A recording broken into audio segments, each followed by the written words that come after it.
Congresswoman Cammack. She is a Republican from Florida.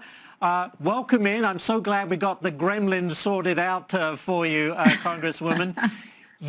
You're calling on the president to resign. But my question to you is, wouldn't that put Vice President Harris in charge? And to be honest with you, is that any better?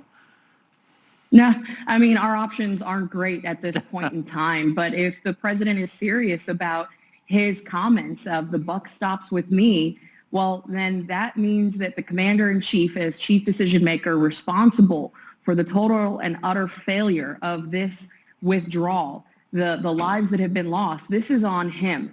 And I say, you know, he seems to be a fan of political deadlines. Let's give him until August 31st to make that resignation effective. And if he doesn't, then we will be working every single day to take back the House and then begin the process of holding him accountable the way that Nancy Pelosi won't. You know, yes, the buck stops with President Biden, but you know what? Is he getting this advice from all those people around him? Because collectively, they're all failing. Absolutely. There need to be resignations across the board, starting with Secretary Blinken.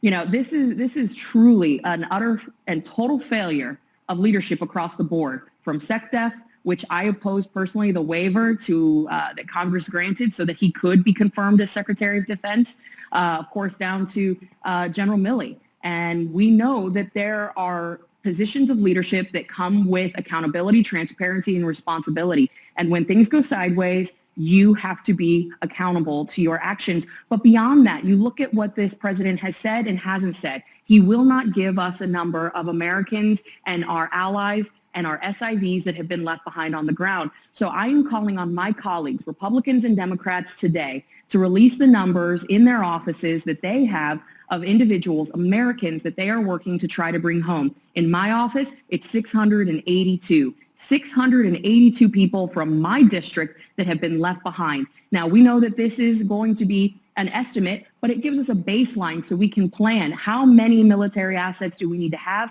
how many private contractors, NGOs do we need to mobilize in order to get our people home. So whether you're a Republican or a Democrat, I'm calling on every single congressional office today to release the number of individuals that they are working with to get home. That is how we can start the process of really understanding how many people this president and his administration have left behind.